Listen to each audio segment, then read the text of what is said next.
Hey guys, it's Regina the Sweary Stitcher. Sorry, I have a group of local snarky stitchers. Anyway, if you're on my channel, I assume you're cool with swearing. If this just popped up in your autoplay, I'll give you a few seconds to click off, hit pause, get earbuds, whatever you want. We are joined today by Mr. Ranger Danger. Oh, there he is. He's wearing his fancy pants today. And Miss Bella is asleep on the floor. So let's hope that there's no barking this time, because this is the third time I've recorded. And I realized that I missed like a lot of stuff that I wanted to say the last time I recorded. And it was only a 10-minute video, but this guy right here took his pants off and licked his dick through the entire video. So I didn't even notice. So that's awesome right there. Anyway, before I forget, I have to amend the last video because apparently I really don't understand the dynamic of Nora Corbett versus Mirabilia. But I have gotten help understanding it. So Nora's mom was Marilyn Levitt Emblem. She designed under Lavender and Lace, Butternut Road, and Told in a Garden.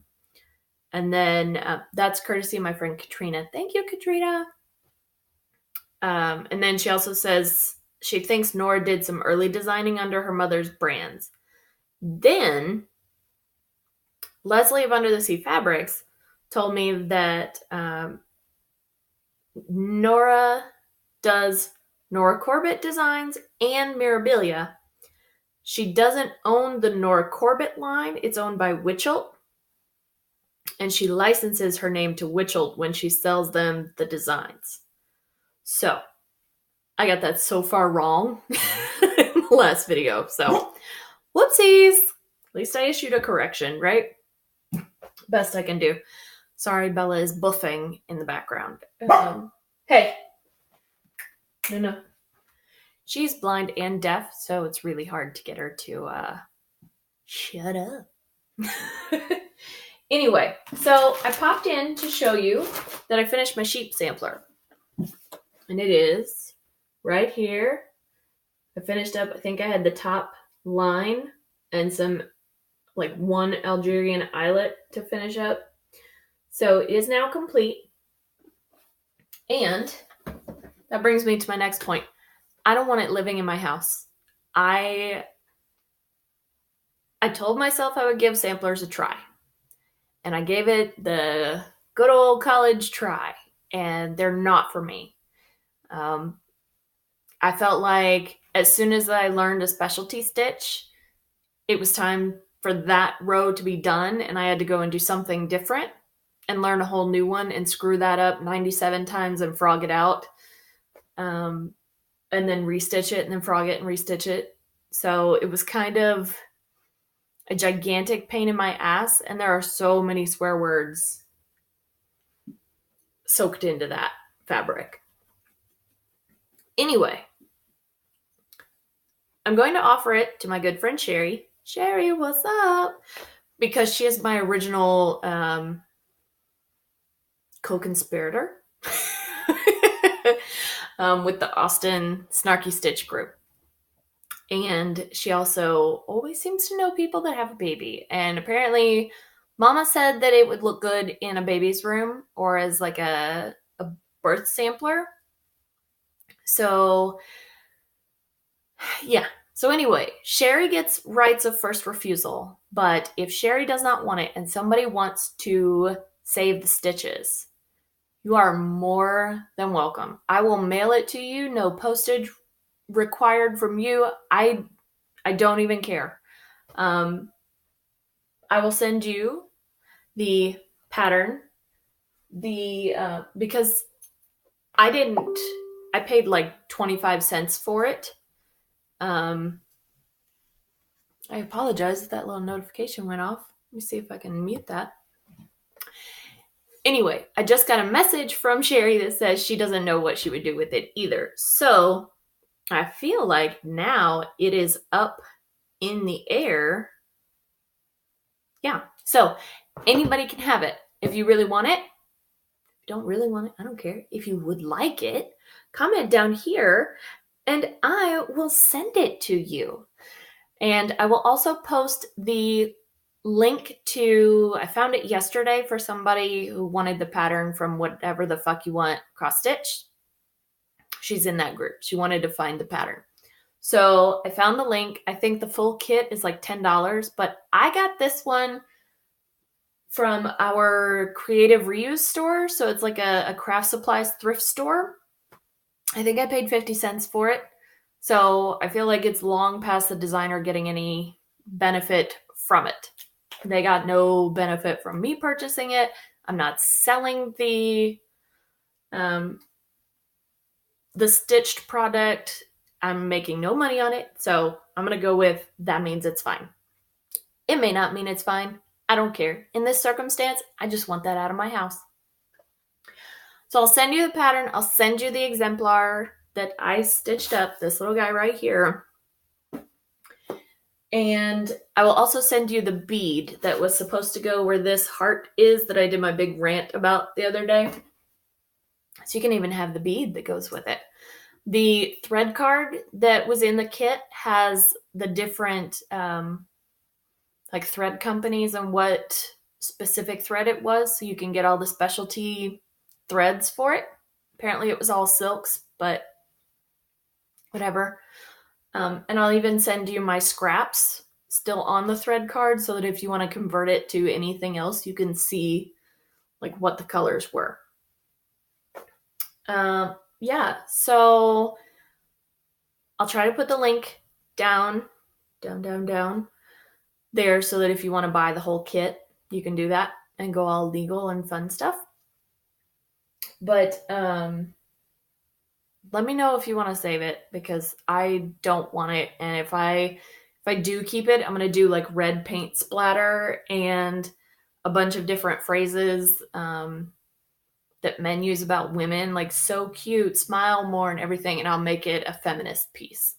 So yeah, I feel like maybe somebody wants it before I do that. I don't know. But I really don't want the piece, so let me know. And then the next thing up is my Stitch-A-Mugs, and I actually have the Ada. And I was laughing in the last video because the instructions say that if the Ada gets too soft while you're stitching it, to just put starch on the back. And honestly, this shit stands up on its own. I don't know how it could possibly get too soft. I don't see it getting soft at all. But anyway, so I did look up some ideas for that. A take on the "My Ass Blew You a Kiss" joke, the grumpy old toad that I've talked about like a million times. And then I found one on Etsy. Pardon me. I found one on Etsy yesterday that had a coffee cup and like it had the word "cangry" and a definition, like just like it was in the dictionary, and it said anger as a result of lack of coffee. So I may do that. If I do, I'm going to have to, well, pretty much anything I'm going to find, I have to resize because I only have 43 stitches tall. I have 100 and something around, but I only have 43 up and down. So that's not a big deal. I design my own stuff a lot of times anyway, and that's why I have a lot of alphabet books. So, yeah, that won't be too bad. And also I wanted to show you my updated bujo. And here's my list of whips. And now I've highlighted the ones that I've finished. And I gave myself an extra page in there, just in case. And then I have them all broken up, my projects, weeks of the year, If I stitched on it, it got a check mark. If I didn't, it got a dash. If I finished the project, that box got colored in. And then I colored it through the rest of, not the rest of the year, but until the end of this one, which is my birthday. So now I have 3 done in the first 4 weeks of January. And I really think that this is, excuse me. I was talking to Sammy, and she said that she really thinks that the bullet journal is keeping her on track with stuff. And I think I kind of have to agree. I mean, 3 already? Of course, a lot of the rest of them, like my Afghan, my Angel, This Is Fine, the Unicorn, and Raven, are all massive. So I won't have this much continued success unless I add in little ones. Like I have one spot right here until April 14th. And then I have one, maybe 2, depending on how much I let myself squeeze in a new one, through the end of July. So then I went through and I started scribbling down my ideas for the Stitch mugs. And in the back, decided to highlight the titles of the ones that I'd finished. I haven't done that one yet. I think I fell asleep while I was having this idea. But I did manage to put in the end date on there. And then I have little stickies that I take notes at work while I'm watching FlossTube videos. And I want to have kind of like brain dump pages like Sammy has in hers. Like FlossTube people that I want to subscribe to or check out their videos. She mentioned in one of her videos, because I'm watching the way back ones, I think I'm on like FlossTube number 8 of Sammy J Stitches, by the way.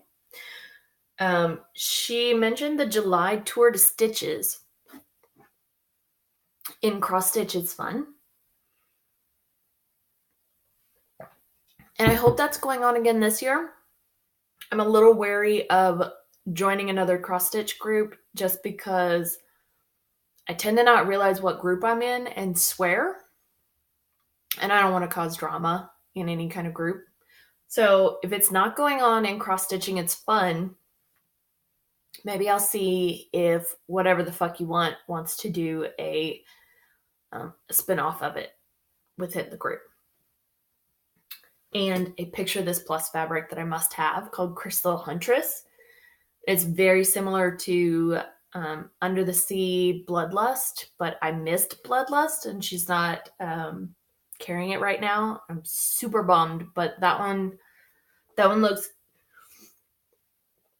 incredibly similar. And Sammy did her jack-o'-lantern and pumpkin, jack-o'-lantern and cat on it. So I think that's it. Just wanted a short, sweet little video. And at least Ranger wasn't licking his dick the whole time. I think he's asleep now. Yeah. And I apologize for the closet view. I haven't gotten a little tension rod to hold up a curtain. So, okay. Anyway, Bella's asleep. Ranger's asleep. Apparently, I'm about to be asleep too, because just talking about him, it's got me going. Can you tell that when I get off work early, I nap? Maybe a little bit. All right, guys. That's it. I will see you later. No ideas when. I kind of don't plan these and just do them as I feel like it. So have a great day and keep it snarky. Bye, guys.